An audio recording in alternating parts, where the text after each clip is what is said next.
Hello, Eric. You are a true Hollywood legend.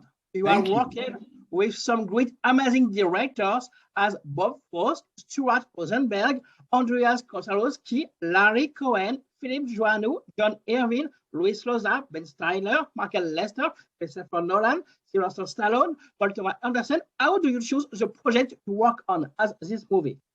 How do I choose? Yes, the movie, the Well, project. I have two readers who read scripts for me, and when they like a script, they write a synopsis of it and they put the synopsis on my desk. If I like the synopsis, I will read the script. If I didn't like the script, I say I want to be in your movie, and then I hand it over to my manager, who is my wife, who does my deal, and then I go make a movie. And this movie was the synopsis was on my desk with the script, because it's a very short script, and I read it and was crazy about it. And this movie, it promotes the cause of kindness, and I don't have a lot of opportunity to promote the cause of kindness in many of my movies. So I was very happy to be in this and to have fun playing it. Hello, Dan. In a few words, can you talk a little about the main plot of this film? I'm sorry, about the what? Sorry, the main plot, the synopsis, the story of this film. The plot. I'm sorry. Yes, the main plot is basically a struggling single father has a challenge where his daughter has a birthday and nobody shows up, and she's very disappointed by that.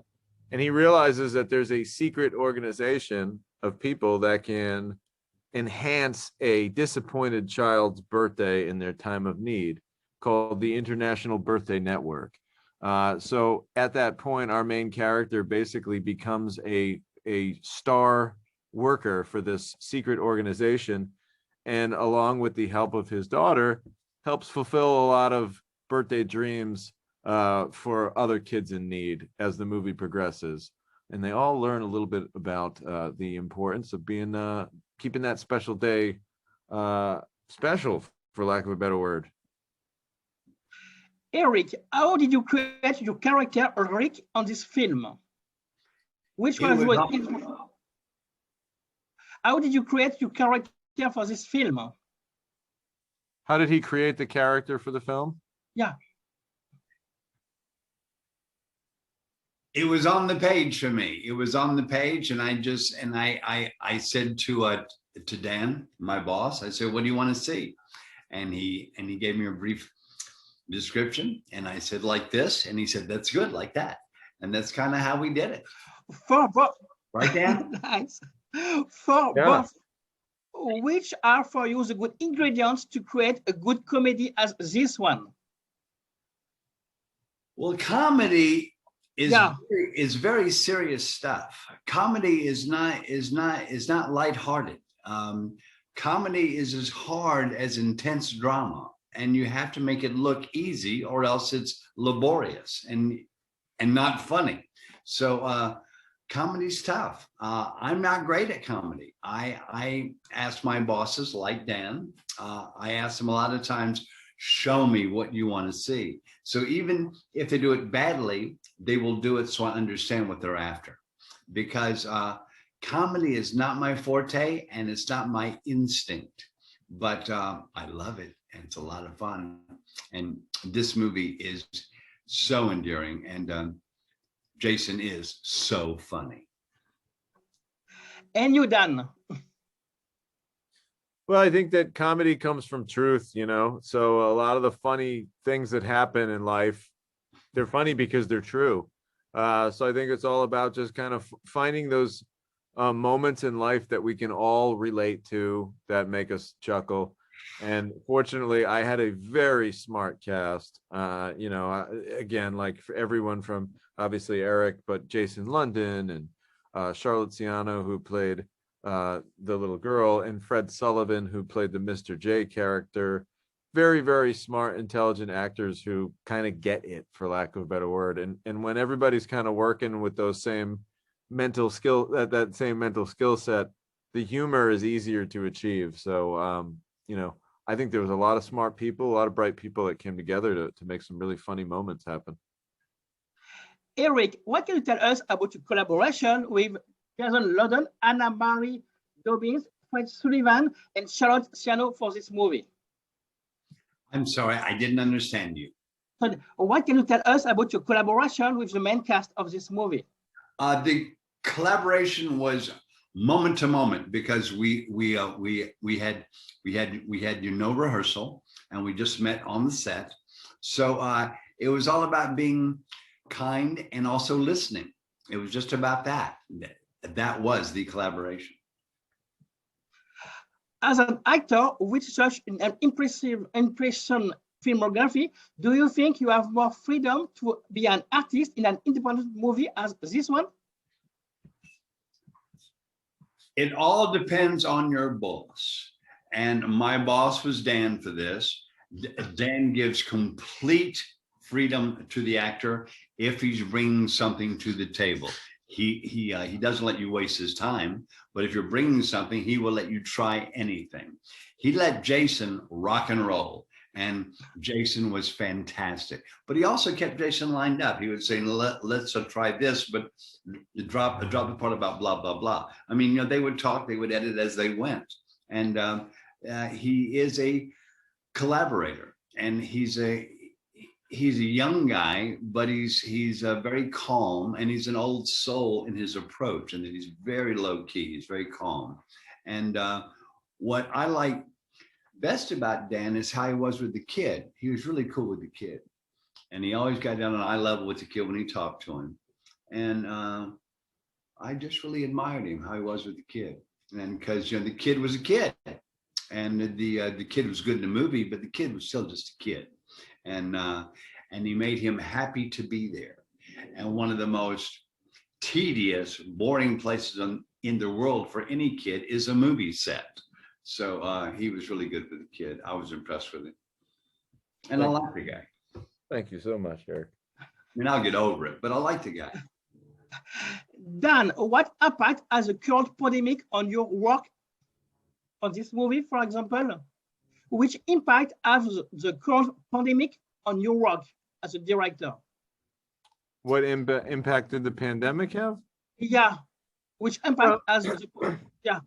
Well, you know, it's always a challenge because when we act, we're like a family, right? When we're working on a movie, we're like a family. The crew is so close, and you're in close proximity, and you can't help but after an exciting take, you want to go up to someone and get in their face and high five them and, you know, shake hands or whatever, the excitement of doing something good, but you have to create this space now. So it is a weird thing, you know. I think that the biggest thing was, I could tell you a little story, and my producers might, now I guess they wouldn't be mad at me for saying it now because nothing happened and the movie's over.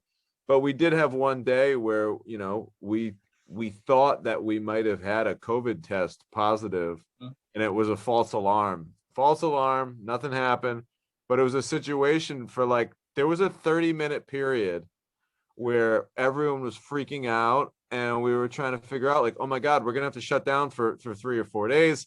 Who gets to go home? Who stays here? Who gets to go?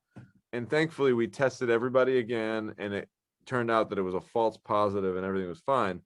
But that just gave us like a tiny little glimpse into what could happen and how quickly an entire production could be derailed if somebody tests positive. So it's a ticking time bomb, man. I mean, there's no other way to say it. Like, you have to take all of these precautions. Don't get me wrong. It has to be done. But there is always this element of fear where it's like, at any point, oof, somebody tests positive, we all have to go home, and that vastly changes our schedule. So it's a thing for sure. Eric, in this film, you play the villain again. Do you enjoy playing such characters? Do I what such characters? Villains, bad man, for example. Well, this guy's not what you call a villain. I mean, he's not a great person, but he's not a villain. No. I love playing bad guys because bad guys always get the best clothes. They always get the best car. They always get the hottest wife, hottest divorce, and they almost always get to die. So you have fun being a bad guy, and being a good guy is kind of dull, for me.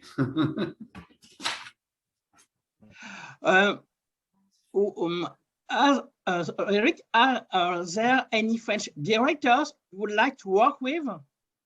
Oh, there are many. Eliza? Yeah. What's our list of two directors to work with?